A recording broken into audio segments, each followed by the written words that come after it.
Hi there, it's Jamie from Building Profits UK, sales training for the trades. And what I want to talk to you today about is, does KPIs kill sales? So do your key performance indicators that you put on your sales team, on your sales reps, on your sales managers and on your sales directors and on your business owners, do these KPIs kill sales? And the short answer to that is, depends how you're measuring them.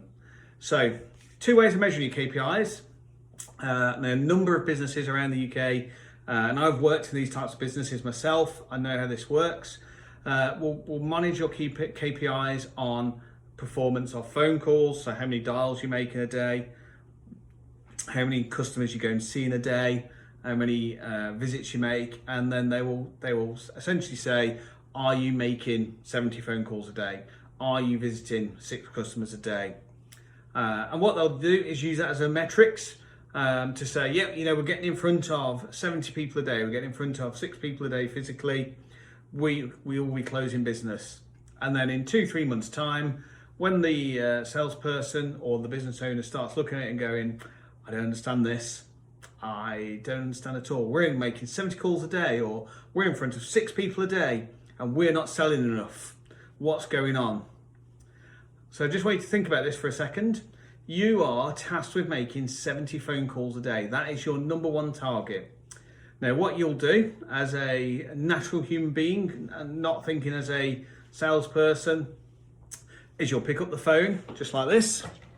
Pick the phone up, you'll start dialing, and you will speak to 70 receptionists, 70 voicemails, 70 people who just answer the phone randomly. Because what that will do is that will record on your statistics for the day that you've made 70 calls. So you're not going to get beaten today by your sales manager, sales director, and I use the term loosely, not as a physical beating for those out there that are into that sort of thing. But you'll make 70 calls to the receptionist, to your friend, to whoever it may be, to a customer that you know will talk to you, and you can dial around and speak to them. You've got 6 appointments, great, fantastic. You're going out to see Mr. and Mrs. Smith about an extension on their property, double glazing, or whatever it may be. And you've gone out to 6 appointments and brilliant. You've had 6 cups of coffee, you've had a nice chat with all these people, and then you're away. And what will happen 2 or 3 months down the line, you'll find that your sales managers, sales directors will start on, business owners will start putting some pressure on, because what they're seeing is lots and lots of numbers and very little on the results front. And the results that are coming in are the ones that are either generic or a bit of luck or a little bit of cheeky banter where it's worked for you. So what is the best way to measure your KPIs?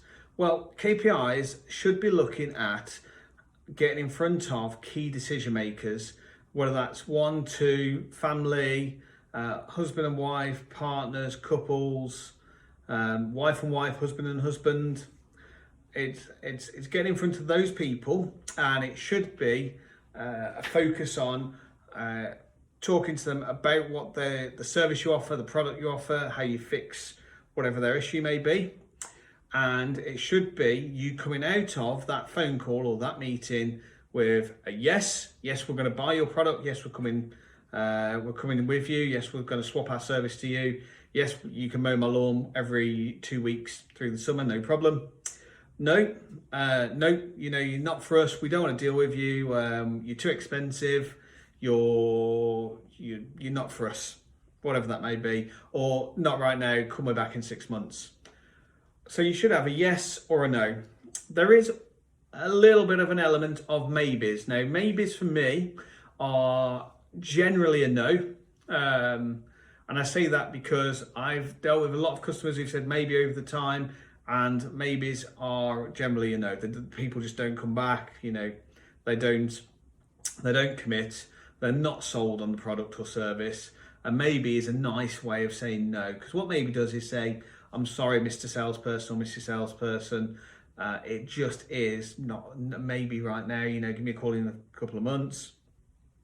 When in reality, that is a no, and that's fine. You would expect the average salesperson in the UK to have yeses here, no's here, and maybes here. And that's kind of the average sort of business owner sales process. Maybes, no's, and yeses. And that's because we don't like hearing the word no, because no is a negative in our mind, and no is a you know, an insult almost. When in actual fact, your no's, so it should be yeses, no's, and maybes. Now, yeses, brilliant. Obviously, yes, they want to come on board, they want to buy, they want to use you.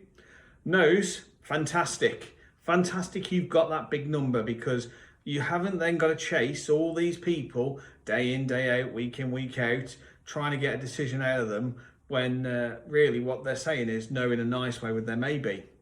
So no's, brilliant. You know, if someone says no, call me back in 6 months, then fantastic. Diarise them for 4 months and call them back in 4 months, because you'll need to start the process again and just gently remind them of who you are and what your service is. But no's is a fantastic measure of, you know, we're not chasing dead leads, we're not chasing dead entities that are going to lead us nowhere.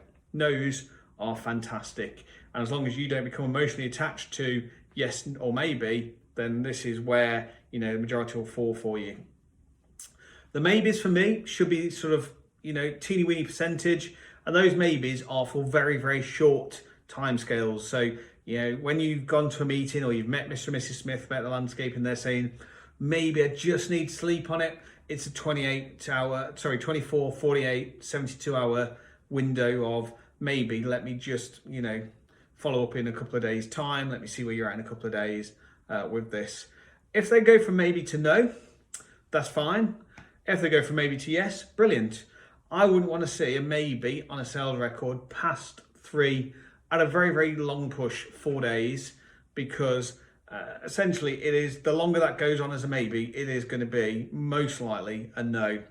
Now, you don't get wrong, you may get somebody in maybe that in a month's time rings you up and says, actually, do you know what, Jamie, I want some sales training off you. I want to go with you actually, because I've had time to think it over, and yes. But what I'm not doing then is I'm not chasing them for a month going, are you ready to buy? Are you ready to buy? Are you ready to buy?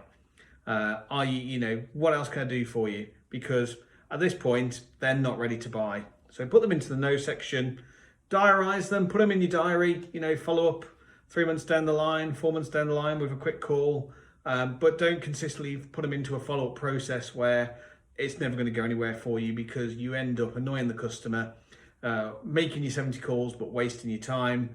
So as a sales manager, as a business owner, as a sales director, as a sales rep, what should you be measuring on? Essentially, you should be measuring on the key conversations that you're having. I would prefer as a sales person to have 30 decent conversations, either over the phone or 2 decent appointments face to face, than have 70 calls or 6 appointments which are just generically set to go make and achieve nothing. Because ultimately, as a salesperson, I should be measured on the revenue I bring back into the business. So I bring in revenue either reoccurring from existing customers and ongoing relationships, or from new business. I bring in revenue. That's where my measure should be. It shouldn't be on how many calls I can make in a day. That is my personal opinion. I have utilized this in my own sales career. I was targeted, to give you some example, when I was a sales rep on the road up and down the UK, for between 6 and 8 visits to a merchant, to builders merchants a day. So I had to be between 6 and 8 a day. I, on average, did 3 to 4 a day. Sometimes it may go to 6. But I also took our new business figures and our recurring revenue on new business from £550,000 to nearly £6 million in 18 months. And that was through understanding what the merchants wanted, knowing that the conversations I was having was key. When somebody said to me, you know, we're not changing suppliers for 3 months, I'd diarise them for 2 and start that follow-up process from there, because what was I going to do for month 1 and month 2 until I got to that point? It would be utterly pointless just to ring them and say, do you want to buy my product? Do you want to buy my service? I really hope this helps you with setting KPIs. If you'd like to discuss how to set some KPIs within your business, please don't hesitate to reach out to me. You can find me on Instagram, LinkedIn, Facebook, on here. You can email me at jamie@buildingprofits.co.uk, or give me a call on 07506 027 642. I hope this video has been useful for you. If it has, please give it a like, subscribe and a comment, and they're all down here somewhere. If it hasn't been useful or you've got a different view on KPIs, drop me a comment in the box below. You know, we're all open to discussion, all open to new thoughts, new ideas. Drop me a comment and I'll happily, discuss it with you. Have a great time, guys. Good luck with your sales and have a great weekend. Take care.